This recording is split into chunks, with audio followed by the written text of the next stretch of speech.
আসসালামু আলাইকুম। বাংলা সংবাদে সবাইকে স্বাগত জানাচ্ছি। আমি চিন্তিয়া হক। শুরুতেই সংবাদ শিরোনাম। নির্বাচন বানচাল করতেই পরিকল্পিতভাবে হত্যাকাণ্ড ঘটানো হচ্ছে, বলছেন দুদু। এদিকে তারেক রহমানকে টার্গেট করে অপপ্রচার, অপশক্তির বিরুদ্ধে সতর্ক বিএনপি। জানাবো বড় পার্টি ফান্ডকে আসলে পার্টির ফান্ডে গেছে নাকি নেতার পকেটে। এবং সর্বশেষ জানাবো টানা বৃষ্টিতে বাড়ছে সবজির দাম, মরিচের ঝাল আকাশচুম্বী। শুনছিলেন সংবাদ শিরোনাম, এবারে বিস্তারিত। নির্বাচন বানচাল করতেই পরিকল্পিতভাবে হত্যাকাণ্ড ঘটানো হচ্ছে, বলছেন দুদু। বাংলাদেশে যেন গণতন্ত্রের উত্তরণ না হয়, নির্বাচন যেন না হয়, তার জন্য মিটফোর্টের হত্যাকাণ্ড পরিকল্পিতভাবে ঘটানো হয়েছে বলে মন্তব্য করেছেন বিএনপির ভাইস চেয়ারম্যান শামসুজ্জামান দুদু। শুধু তাই নয়, চাঁদপুরে মসজিদে ইমামের উপর হামলা, খুলনায় সাবেক যুবদল নেতাকে হত্যা, সবই নির্বাচন বানচাল ও দেশে গণতন্ত্র যাতে প্রতিষ্ঠিত না হয় তার জন্যই ঘটানো হচ্ছে বলেও অভিযোগ করেন তিনি। শামসুজ্জামান দুদু বলেন, মিটফোর্টে যে মর্মান্তিক ঘটনা ঘটানো হয়েছে তার তীব্র নিন্দা জানাই। যারা এই ঘটনার সঙ্গে জড়িত, আইন শৃঙ্খলা বাহিনী ও সংশ্লিষ্ট কর্তৃপক্ষের কাছে অবিলম্বে তাদের গ্রেপ্তারপূর্বক দৃষ্টান্তমূলক শাস্তির দাবি জানাই। তিনি বলেন, যে ছেলেটি নিহত হয়েছেন সে যুবদলের কর্মী, তাকে উদ্দেশ্য করে চাঁদাবাজির প্রসঙ্গ তুলে বিএনপির বিরুদ্ধে অপপ্রচার করা হচ্ছে। এই হত্যাকাণ্ড পরিকল্পিতভাবে ঘটানো হয়েছে যাতে বাংলাদেশে গণতন্ত্রের উত্তরণ না হয়, নির্বাচন যেন না হয়। এই ঘটনার পরিপ্রেক্ষিতে একটি দলের নেতা বলছেন, বাংলাদেশে নির্বাচনের পরিবেশ নেই। যারা নির্বাচন পেছাতে চায় তাদের উদ্দেশ্য গণতন্ত্রের পক্ষে না। ছাত্র দলের সাবেক এই সভাপতি বলেন, অনেকেই বলে সংস্কার ছাড়া নির্বাচন হলে তারা বাধা দেবে। বাংলাদেশের স্বৈরতন্ত্র পতনের পর গণতন্ত্র প্রতিষ্ঠার একটা সম্ভাবনা দেখা দিয়েছে। সেটি যদি না হয় তাহলে যারা বাধা দেবে তাদের নাম ইতিহাসে লেখা থাকতে হবে স্বৈরাচারের দোসর বলে। বিএনপির বিরুদ্ধে যারা কথা বলেছেন, স্লোগান দিচ্ছেন, তাদের বলবো বুঝে শুনে কথা বলবেন। এদেশে গণতন্ত্রের জন্য বিএনপি যে রক্ত দিয়েছে তা অপূরণীয়। বাংলাদেশের গণতন্ত্র বর্তমানে স্বৈরতন্ত্রের হাতে। গণতন্ত্র প্রতিষ্ঠার জন্য সবাইকে আহ্বান জানাই।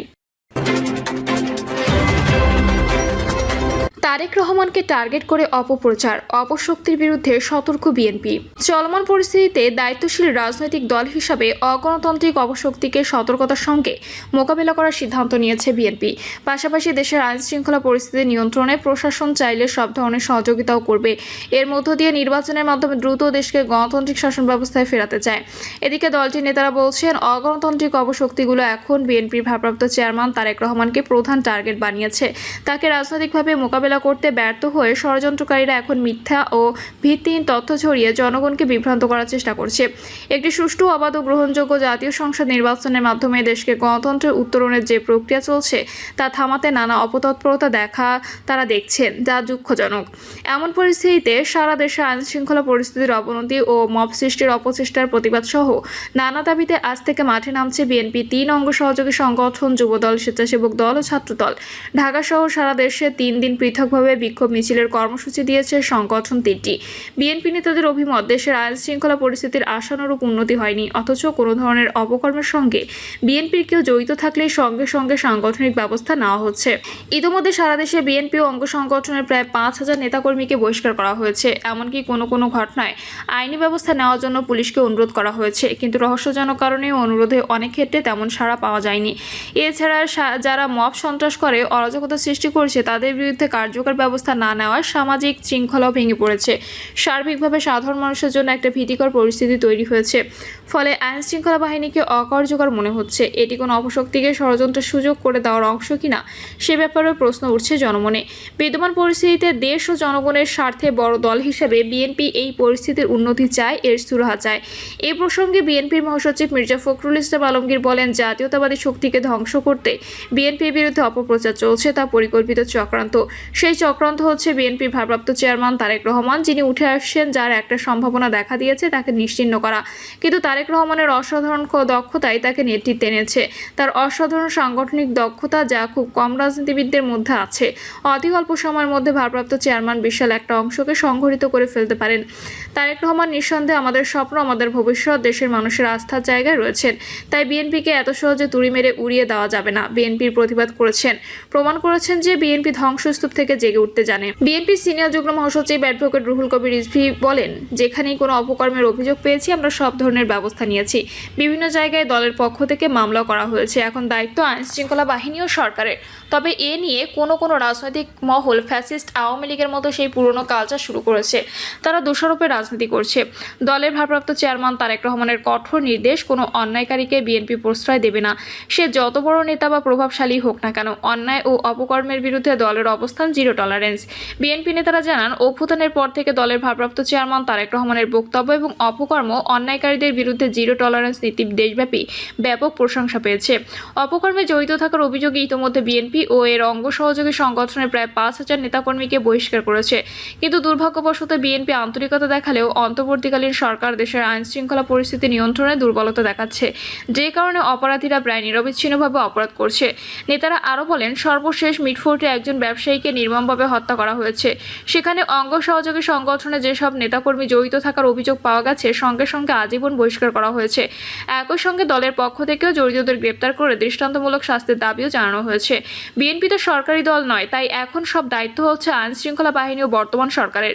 কিন্তু এই ঘটনাকে ভিন্ন খাতে প্রবাহিত করার জন্য কয়েকটি রাজনৈতিক দল বিএনপির বিরুদ্ধে নানা অপপ্রচার চালাচ্ছে, যা সুস্থ ধারার রাজনীতির জন্য অশনির সংকেত। এসব অপরাজনীতি করে জনগণকে প্রভাবিত করা যাবে না। গোপন তৎপরতায় দীর্ঘদিন ধরে অভ্যস্ত গুপ্ত সংগঠন কর্তৃক মব সৃষ্টির অপচেষ্টা, শিক্ষা প্রতিষ্ঠানের শিক্ষার সুষ্ঠু পরিবেশ বিনষ্ট করা এবং সারা দেশে আইন শৃঙ্খলা পরিস্থিতির অবনতির প্রতিবাদে আজ ঢাকা সহ সারা দেশে বিক্ষোভ করবে ছাত্রদল। রাজধানীতে কেন্দ্রীয়ভাবে দুপুর 2টায় নয়াপল্টনে বিএনপির কেন্দ্রীয় কার্যালয়ের সামনে থেকে শাহবাগ পর্যন্ত বিক্ষোভ মিছিল করবে সংগঠনটি।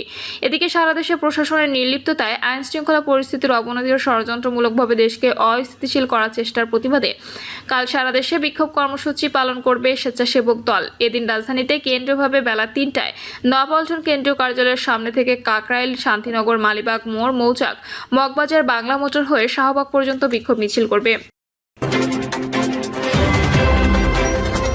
বড় পার্টি ফান্ড কি আসলে পার্টির ফান্ডে গেছে নাকি নেতার পকেটে? ক্ষুদ্র উদ্যোক্তা এক নারীর কাছ থেকে 7 লাখ টাকা নিয়েছেন জাতীয় নাগরিক পার্টির কেন্দ্রীয় সদস্য মোহাম্মদ ইমামুর রশিদ। এ সংক্রান্ত একটি ভিডিও সামাজিক যোগাযোগ মাধ্যমে ছড়িয়ে পড়েছে। চলছে ব্যাপক আলোচনা সমালোচনা। এ নিয়ে এনসিপি নেতা ইমামুর রশিদ জানিয়েছেন, ওই নারী এনসিপি তহবিলে ডোনেশন বাবদ ওই টাকা দিয়েছেন।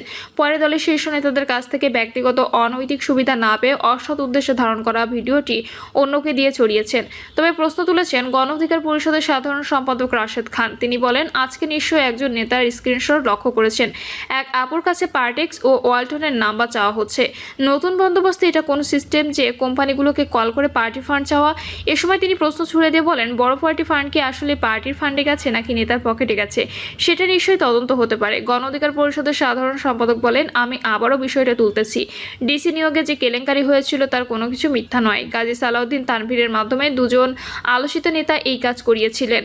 আমি একজন আলোচিত নেতার ঘনিষ্ঠ বন্ধু থেকে পুঙ্খানুপুঙ্খ তথ্য পেয়েছিলাম। এ বিষয়ে তিনি আরও বলেন, এমনকি এনসিটিবিটিতেও গাজী সালাউদ্দিন তানভীরকে দায়িত্ব দেওয়া হয়। গাজী সালাউদ্দিন তানভীর একজন লেবাসধারী ধূর্ত, কিন্তু তার গুরুরা আজও ধরাছোঁয়ার বাইরে।